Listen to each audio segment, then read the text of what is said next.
नमस्कार प्यारे प्रशिक्षुओं।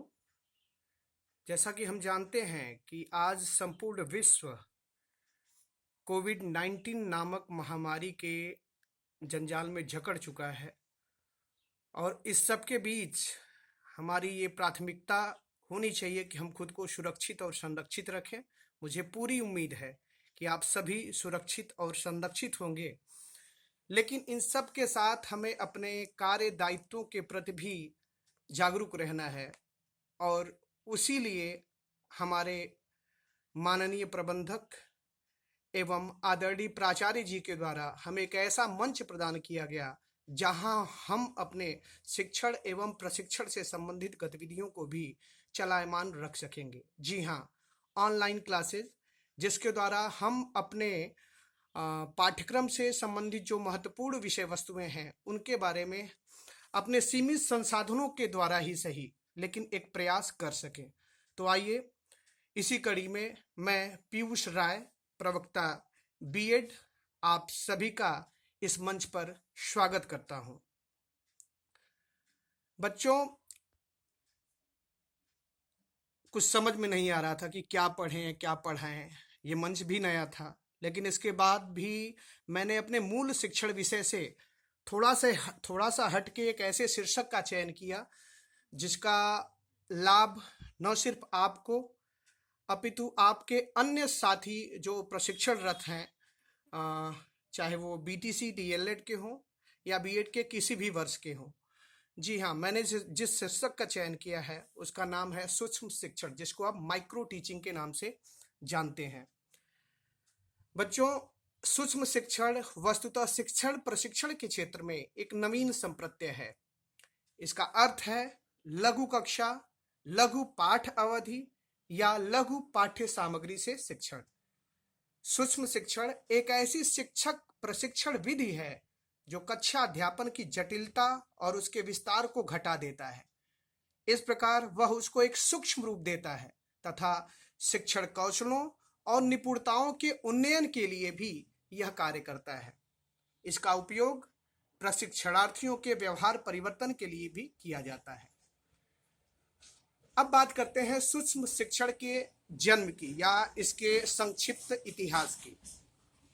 सूक्ष्म शिक्षण विधि के जन्मदाता डी एलन को माना जाता है, जो कि संयुक्त राज्य अमेरिका के स्टैनफोर्ड विश्वविद्यालय में कार्य करते थे।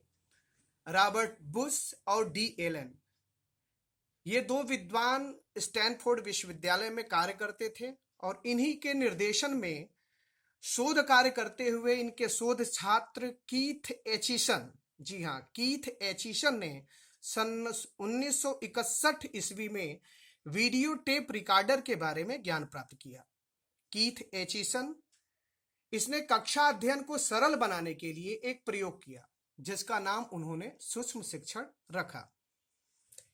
इसके अंतर्गत उन्होंने कक्षा को 5 अथवा 6 छात्रों के समूह में बांटा, जिसमें प्रत्येक छात्र को अलग अलग प्रकार की भूमिका निर्वाह करनी होती थी। अर्थात प्रत्येक छात्र को अलग अलग तरह का रोल प्लेइंग, जिसके बारे में आपको शिक्षण अधिगम के सिद्धांत एवं विधियों के अंतर्गत बताया गया होगा, जहां छात्र ही विभिन्न भूमिकाओं का निर्वहन करता है। तो इन्होंने माइक्रो टीचिंग के कॉन्सेप्ट को डेवलप करने के लिए लगभग 5-6 छात्रों का एक समूह लिया और उसमें प्रत्येक छात्र को अलग अलग भूमिका दी। किसी छात्र को अच्छे विद्यार्थी की भूमिका करनी होती थी, दूसरा विद्यार्थी ऐसा होता था जिसे पढ़ने में रुचि नहीं होती थी, तीसरा विद्यार्थी ऐसा होता था जो ध्यानाकर्षण में लगे छात्र का अभिनय करता था और चौथा छात्र सर्वज्ञानी विद्यार्थी की भूमिका निभाता था, चाहे उसे उत्तर आता हो या न आता हो, उत्तर ठीक हो या गलत हो, उसका अभिष्ट होता था कि वह उत्तर देगा। प्रत्येक छात्राध्यापक को 5 से 6 छात्रों के छोटे समूह को कम समय के लिए एक छोटा सा पाठ पढ़ाना होता था। इसके बाद जो पर्यवेक्षक होते थे, पर्यवेक्षक उसके साथीगण भी हो सकते थे, उसके प्रशिक्षक भी हो सकते थे, इनके द्वारा उसे तात्कालिक पृष्ठपोषण प्रदान किया जाता था। पृष्ठपोषण प्रदान करने के दौरान कई बार छात्राध्यापक यह मानने को तैयार ही नहीं होता था कि उसने कोई गलत बात कही है या की है, क्योंकि उसे तो याद ही नहीं होता था। इस समस्या को दूर करने के लिए एचिसन ने एक प्रयोग किया। उसका मानना था कि यदि छात्राध्यापक के द्वारा पढ़ाए गए पाठ का वीडियो टेप रिकॉर्डर के द्वारा उसे दिखाया जा सके तो छात्राध्यापक के लिए भी और साथ ही साथ जो पर्यवेक्षक है उसके लिए भी, इन दोनों को प्रतिपुष्टि प्राप्त करने में बहुत ही सहयोग होगा। प्रोफेसर बुश व एलन, जो कि एचिसन के निर्देशक थे, उन्होंने उसके इस सुझाव का स्वागत किया। फिर क्या था? सूक्ष्म शिक्षण की पटकथा लिखी गई। अमेरिका के स्टैनफोर्ड विश्वविद्यालय में इस प्रणाली का जन्म हुआ और डी एलन, जो कि एचिसन के गाइड थे, उन्हें इसका प्रवर्तक माना जाता है। डी एलन ने इसे एक नया नाम दिया, अवरोही शिक्षण विधा। अब बात की जाए भारत की, तो भारत में सर्वप्रथम डी तिवारी नामक विद्वान ने सन 1967 ईस्वी में सेंट्रल पेडागोजिकल इंस्टीट्यूट इलाहाबाद में इस क्षेत्र में काम आरंभ किया। डी तिवारी के अलावा G B. Shah, Shri R Chandashama, Shri L C. Singh और बी.के. पासी और शर्मा, इन लोगों ने भी शिक्षण प्रशिक्षण की इस विधा के लिए काफी महत्वपूर्ण कार्य किया। अब बात करें इसकी परिभाषाओं की, अर्थात सूक्ष्म शिक्षण के अर्थ को स्पष्ट करने के लिए कुछ प्रयास किए गए। इन प्रयासों में हम सबका जिक्र तो नहीं करेंगे, लेकिन कुछ प्रमुख विद्वान जो हैं उनका जिक्र करेंगे। सर्वप्रथम नाम आता है, मैं दिखाना चाहूँगा आपको, डी एलन का। डी एलन महोदय, जिन्हें इसका जन्मदाता माना जाता है, उन्होंने लिखा कि सूक्ष्म शिक्षण एक प्रकार से शिक्षण का लघु रूप है जिसके अंतर्गत कक्षा के आकार तथा समय को छोटा कर दिया जाता है। Micro teaching is a scale down encounter in class size and time, यानी शिक्षण का एक लघु रूप जहां कक्षा के आकार, समय, इन सबको छोटा कर दिया जाता है। इसी को नाम दिया सूक्ष्म शिक्षण का डी एलन ने। इसके अतिरिक्त एक और पाश्चात्य विद्वान मैकलिन एवं अवलिन, मैकलिन और अवलिन ने भी इसे परिभाषित किया और बताया कि सूक्ष्म शिक्षण प्रायः बंद परिपथ दूरदर्शन के प्रयोग को कहते हैं, जो सरलीकृत वातावरण में प्रशिक्षणार्थी अध्यापक को अपने कार्य का तत्काल पृष्ठपोषण प्रदान करता है। इसी के साथ बी.के. पासी, जो भारतीय विद्वान थे, उन्होंने भी सूक्ष्म शिक्षण को परिभाषित किया और बताया कि सूक्ष्म शिक्षण एक प्रशिक्षण प्रविधि है जिसमें छात्राध्यापक किसी एक शिक्षण कौशल का प्रयोग करते हुए थोड़ी अवधि के लिए छोटे छात्र समूह को कोई एक संप्रत्यय पढ़ाता है।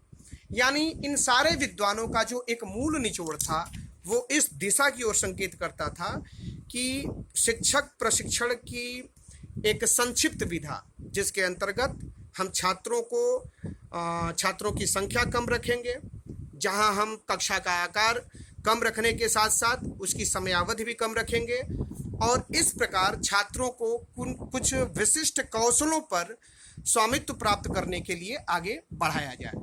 अब बात करते हैं इसकी संरचना की, यानी जो सूक्ष्म शिक्षण होता है उसकी संरचना कैसे होती है। आप कुछ यूं इस चित्र से आप परिचित होंगे। जी हाँ, शायद हाँ, जिसको आप माइक्रो टीचिंग साइकिल कहते हैं। बच्चों, सूक्ष्म शिक्षण, अगर इसके संरचना की बात की जाए तो इसके नाम से ही इसके स्वरूप का बोध होता है। इस प्रविधि में जब हम अभ्यास करते हैं तो छात्रों की संख्या कम होती है, शिक्षण प्रकरण का भी छोटा रूप होता है तथा शिक्षण की अवधि 5 से 10 मिनट की होती है। छात्राध्यापक के शिक्षण का निरीक्षण किया जाता है तथा शिक्षण समाप्त होने पर वाद विवाद किया जाता है। वाद विवाद अर्थात जो निरीक्षक है वो अपना पक्ष रखता है और जो छात्राध्यापक प्रशिक्षण दे रहा था वो अपना पक्ष रखता है। इन दोनों के बीच जो बातचीत होती है उसको हम वाद विवाद कहेंगे और साथ ही साथ उसको प्रतिपुष्टि का नाम भी हम देते हैं। छात्राध्यापकों को उनके शिक्षण क्रिया की जानकारी कराई जाती है, साथ ही साथ उस कौशल के विकास के लिए उसको जो जरूरी सुझाव देने होते हैं वो भी दिए जाते हैं। इसके बाद उसी छात्राध्यापक को वही पाठ दूसरे छोटे समूह को पढ़ाना पड़ता था। इसके बाद फिर वाद विवाद होता था, अर्थात प्रतिपुष्टि प्रदान की जाती थी। इसके बाद यदि पर्यवेक्षक आवश्यक समझता है तो पुनः शिक्षण करना पड़ता है। याद रहे, यदि पर्यवेक्षक आवश्यक समझेगा तो वह फिर शिक्षण करा सकता है। इस प्रकार यह प्रक्रिया तब तक चलती है जब तक कि छात्राध्यापक में अपेक्षित शिक्षण कौशल विकसित न हो जाए, अर्थात वह उस अभिष्ट शिक्षण कौशल पर अपना स्वामित्व न प्राप्त कर ले। इस प्रकार सूक्ष्म शिक्षणों का प्रयोग विशिष्ट शिक्षण कौशलों के विकास के लिए किया जाता है। माइक्रो टीचिंग साइकिल की बात हुई, तो माइक्रो टीचिंग साइकिल में आप देखते होंगे, सबसे पहले तो आप एक योजना का निर्माण करते हैं, पाठ्य योजना का निर्माण करते हैं, ठीक। इसके बाद आप अध्यापन करते हैं, जो कि 6 मिनट का काल होता है। 6 मिनट आप शिक्षण कार्य करते हैं। तत्पश्चात आपके अध्यापन के संदर्भ में आपको प्रतिपुष्टि प्रदान की जाती है, ठीक। तीसरा स्टेज पुनः योजना का निर्माण।